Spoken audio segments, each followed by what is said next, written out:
너무 피곤합니다.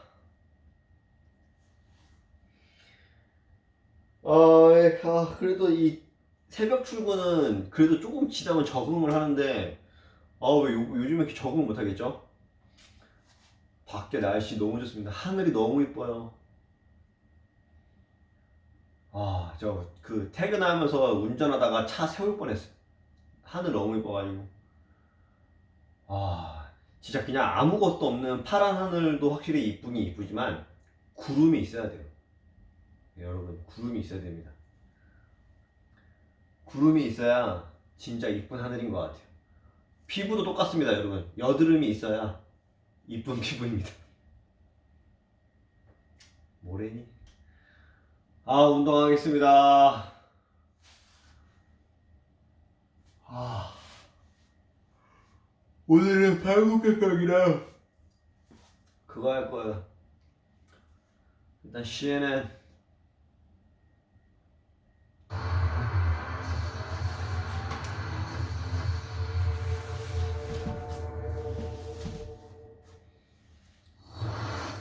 Skiing sensation Michaela Schifrin always knew returning to competition in Europe in the middle of a global pandemic was going to be challenging, especially following the tragic loss of her father earlier this year. The World Cup season will soon be underway, and while Schifrin knows her team are taking precautions, the 25-year-old American still on edge about coronavirus. Schifrin discussing her father's legacy and the health of President Donald Trump with Christina McFarlane. Returning to skiing in the midst of a pandemic just 8 months after the devastating loss of her father was never going to be easy for Michaela Schifrin, but she didn't expect it would be this hard.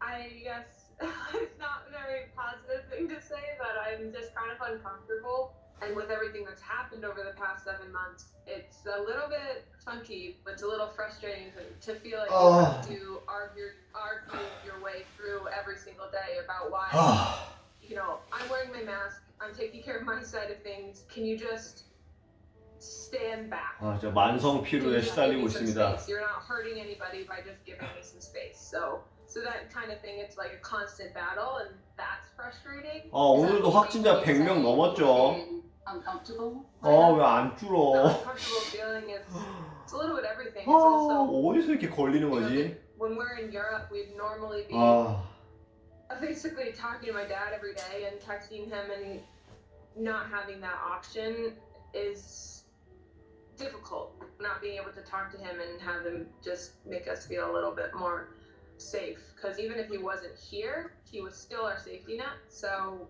neither my mom and I we don't feel safe, and that definitely has to do with the pandemic as well, and just general frustrations with people not seeming to get it. Her father, Jeff, was her guiding light all the way to becoming an Olympic and world champion. Her challenge now is to hold his memory dear and still focus on winning. When we feel far from him is when it's the most uncomfortable. So we're trying to do whatever we can to just feel like he's here. It does hurt, so like the natural instinct is to try to put my mind on something else, but when we're skiing and we're up on the mountain and I take a moment to breathe, then I immediately think of him, and then that makes me really sad. So then I'm like, okay, don't breathe then. We're just gonna plow straight ahead. But the Schifrin family have found one way to keep his legacy alive. With the help of US Ski and Snowboard, this season they've launched the Jeff Schifrin Athlete Resiliency Fund, designed to help assist athletes struggling financially in the pandemic.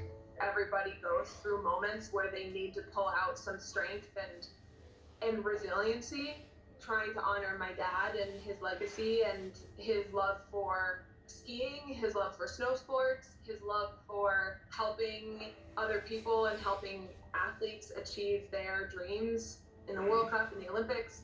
It might give people a little bit of hope that it will get better, because we're going to make it better. The pandemic has hit everywhere in America without exception. How do you feel that the President of the United States has been diagnosed with coronavirus? I just don't wish sickness, death, or any kind of terrible thing on anybody ever. It's like this enormous, undeniable blaring signal of wake up, people. This is No, happening, no, and it's not going to go away if you ignore it. So, you know, 침착하게 할 수 있다. snap to it. Yeah, take it seriously. Oh, thanks to Michaela there. All right, at the French Open in Paris, a tournament moved from May to October due to the global pandemic. The King of Clay, Rafa Nadal, edging ever closer to another coronation, seemingly. The man from Mallorca seeing off the teenage talents of the Italian Yannick Sinner. This in the quarterfinal. Nadal seeking a record-extending 13th title at this event, and if he is successful, he'll draw level with Roger Federer's all-time record mark of 20 Grand Slam titles. Rafa playing in his 100th French Open match, advancing in straights. This one, though, ending at 1:30 a.m. in rather chilly conditions, a latest ever finish at Roland Garros. Next up for Rafa in the semis, the Argentine player Diego Schwartzman, who beat him recently in Rome. The South American ending Dominic Thiem's hopes of back-to-back slam titles. The Austrian won his first major at the US Open recently after winning a grueling 5-set epic against Alexander Zverev. This quarterfinal also going to 5 sets, with the match even exceeding the 5-hour mark. Afterwards, the 27-year-old Thiem magnanimous in defeat, but also admitting he just had nothing left in the tank. To be honest, I was over the limit today, but if I would have won, or I mean Diego in that case, he has 2 days off now, so maybe I would have recovered. At the end, I gave everything what I had out there. It was an amazing match. I think the first in my career over 5 hours, and Diego fully deserves it. Dominic Thiem now, right. Well, the outpouring of emotion continuing following Arsenal's decision to sack their long-term mascot, Gunnosaurus, who's been played by a loyal fan since 1993. This due to cost-cutting measures because of the global pandemic. But Gunner's German star, Mesut Ozil, proving help could be at hand. He stepped in now, offering to pay Gunnosaurus' salary to avoid the redundancy. Ozil taking to Twitter, "I'm offering to reimburse Arsenal with the full salary of our big green guy as long as I will be an Arsenal player." Mesut Ozil stepping in there. We'll keep you posted on all the key developments to that story. Do join us for later Wednesday editions of World Sport for the teams here in London and in Atlanta. Stay with CNN. Bye for now.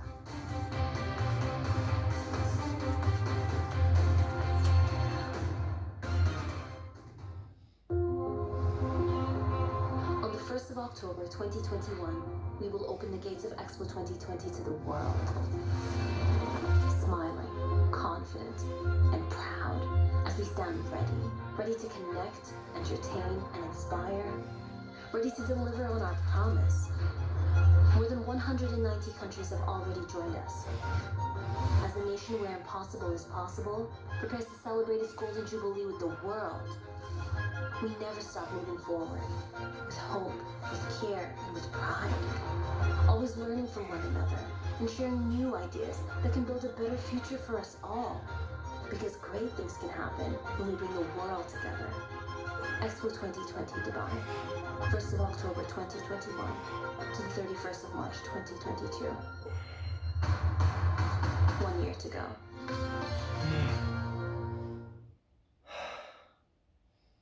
The countdown to election day continues, and now the vice presidential candidates square off. Pence, Our country needs a president who believes in America. Harris.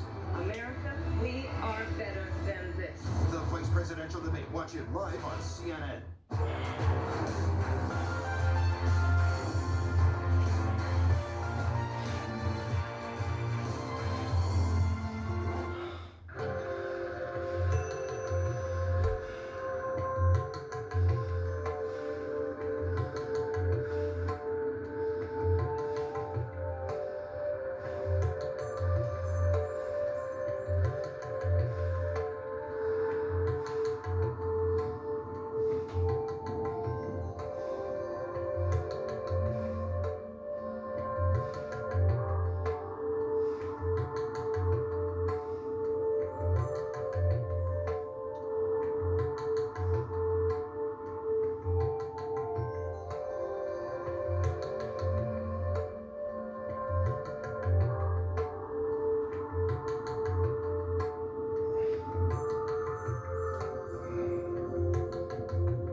our viewers joining us from all around the world. You are watching CNN Newsroom, and I'm Rosemary Church.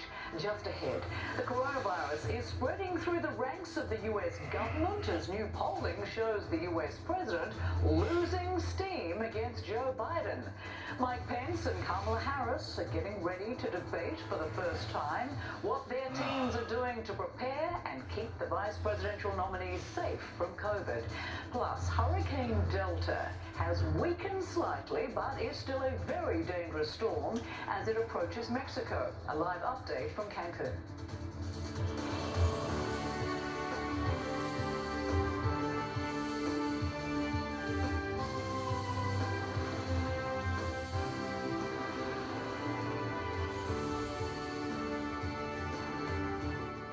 Good to have you with us. Well, the White House COVID-19 cluster is growing.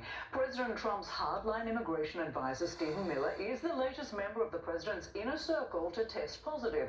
And you can see Miller boarding the Marine One helicopter last week with Hope Hicks. She tested positive early in the outbreak. One official calls the atmosphere in the White House chaotic as the virus tears through the West Wing, infecting a long, high-profile list. It includes the president, the First Lady, the press secretary, and many more. And now we know the infection has spread to the military. A Coast Guard admiral who was at the White House in late September has contracted COVID-19. That is forcing, the chairman of the Joint Chiefs of Staff and other Pentagon leaders to quarantine. But President Trump's ongoing bout with the disease hasn't inspired him to change tactics. CNN's Caitlin Collins has more. Back at the White House from a 3-day hospital stay, President Trump is downplaying coronavirus and says he's looking forward to debating Joe Biden in 9 days. He's looking forward to it, he's ready, and I think he's going to go in with an even new mindset on the coronavirus. Trump's own physician says he's still not out of the woods when it comes to his diagnosis, but for now he's staying in the White House residence and considering delivering a national address. Expect that you'll see him in some form today. I'll leave that to him exactly how that is. Trump's press secretary is working from home after testing positive for coronavirus, adding to a growing list of officials who are staying home because they tested positive or were in contact with a colleague who did. At least one member of the military who is directly assigned to support the president in the Oval Office and residence tested positive, as did a third staffer in the press office. With officials worried about possible exposure, the West Wing looked more like a ghost town today, and dramatic photos showed the briefing room being disinfected by White House employees dressed in full protective gear. Alongside a final pitch for Joe Biden, votes are already being cast. Michelle Obama referenced the White House outbreak today, noting that the Secret Service and resident staff should never be taken for granted. The president didn't allude to the heightened concern as he returned to the White House Monday night with a staged entrance. A campaign spokesman wrongly claimed that the president was alone on the balcony when he took his mask off. The president's alone on the balcony outside. He takes his mask off. But that's not true. A photographer was right behind the president, and afterward he went inside to reshoot his entrance with a camera crew already waiting. The president spent the day spreading misinformation, and Facebook removed one of his posts after he falsely claimed that the flu was responsible for more deaths than the coronavirus. Caitlin Collins, CNN, the White House. Well, President Trump abruptly suspended talks with congressional Democrats on another COVID-19 relief package until after November's election. His move, announced in a series of tweets on Tuesday, stalls efforts to help millions of Americans and businesses facing financial difficulties from the pandemic. Sources say Treasury Secretary Stephen Mnuchin and House Democrats were still far apart on a final agreement before the president pulled the plug. Wall Street wasn't happy with the move and stocks dropped on Tuesday. We want to bring up the Asia market so you can get a look at those too, give us an idea of what might be ahead. The Hang Seng up nearly 1% there. Australia's market above 1.25%.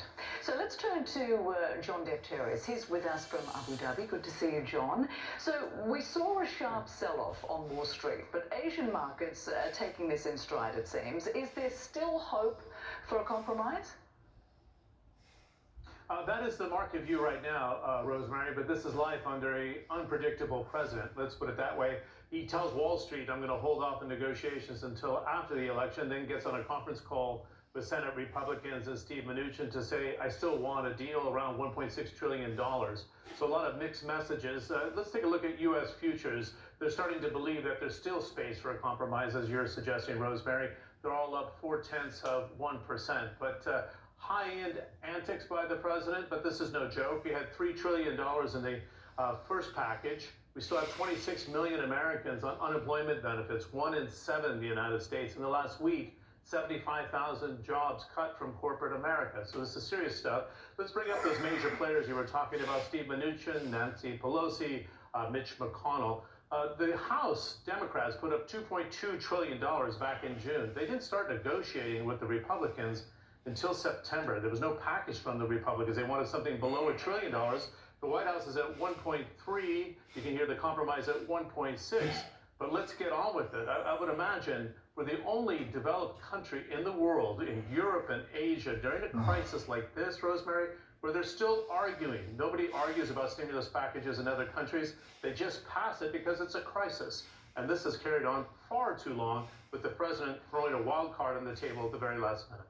Yeah, meantime, many Americans not able to pay their rent. It is so frustrating. So, John, how about the Federal Reserve Board chairman? Because he is an independent voice here. Didn't he warn about the need for a stimulus package? He has never wavered on this, Rosemary. Over the last 6 months, he said, stay the course. It's no time to pull off money off the table. He was urging to get the stimulus package done in September, before the September 30th deadline. He's saying those at the lower rungs of society cannot be left exposed because of the jobless rates, and also Black Americans. The unemployment rate is rising, and we've had those protests over the summer. Let's listen to Jerome Powell. Too little support would lead to a weak recovery, creating unnecessary hardship for households and businesses.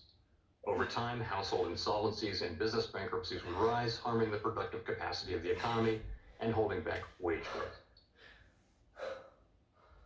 And Rosemary, we talked about the unemployment benefits. Nobody talks about it too often. $900 a week was the average unemployment benefit before the package expired. It's now $300 a week. And why we see bankruptcies and mortgage foreclosures, it's very difficult without the new injection, which should carry us through to April next year if the recovery is starting to pick up.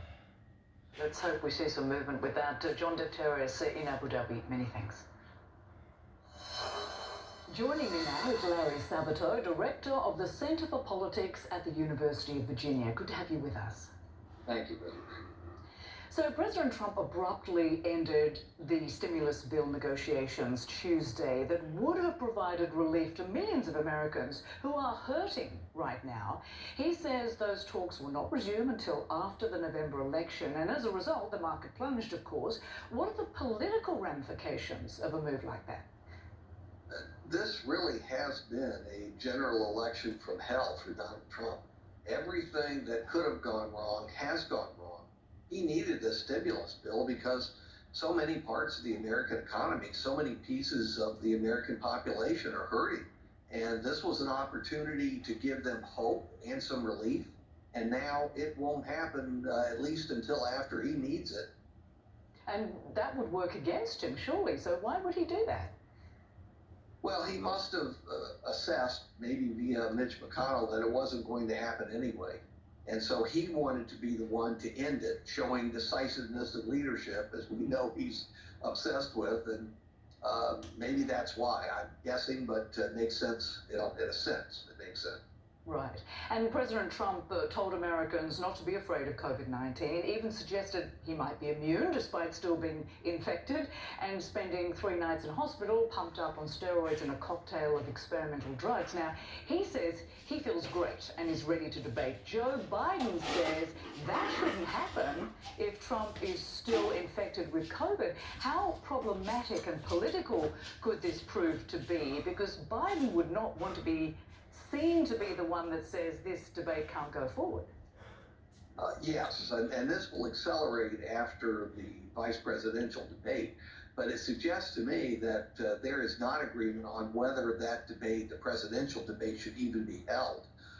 And Biden's point is realistic. After all, just about everybody we can think of in the White House close to President Trump now has come down with COVID. I don't blame Biden a bit. I don't think anybody does for not wanting to be in the general vicinity of the president and some of the people from his White House. So it's going to be fascinating to see whether they even have one. If they do, it might have to be socially distanced through Skype or Zoom or something. Right. And polls show Democratic presidential nominee Joe Biden increasing his lead over Donald Trump. A new poll from Monmouth shows Biden ahead 54% to Trump's 42% in the battleground state of Pennsylvania. And a new CNN national poll has Biden at 57% and Trump at 41%. What a gap that is. What do those numbers tell you? Well, as you note, it's a massive gap, and the election is November 3rd. Actually, the election's right now, and we're accelerating the pre-election voting. Millions and millions of people are already casting their ballots. Nothing's gone right for Donald Trump in the last few weeks. Absolutely nothing. Now, some of it's due to him. While everybody hopes for complete recovery for him and all of his people, at the same time, you have to say they invited COVID into the White House. This is irresponsibility, and it's continuing because other people in the White House who are not directly associated with the Trumps are also endangered. So, Larry, how reliable are these numbers, do you think? Well, Rosemary, I think it's absolutely convincing that Joe Biden has a substantial lead. Do I think it's 16 points? No, I don't. Why did that show up in the poll?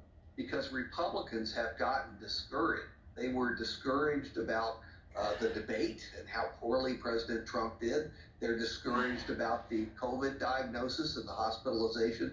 And when that happens, and we have other examples of this from the past, people who are aligned with, in this case, the president, simply won't answer the poll. So you get a skewed sample in the direction of the candidate whose supporters are excited. What would that mean about their voting intentions, though? Well, you never know whether something's going to happen on the Trump side that will enable those people who have become disillusioned to return to the fold and actually show up and vote.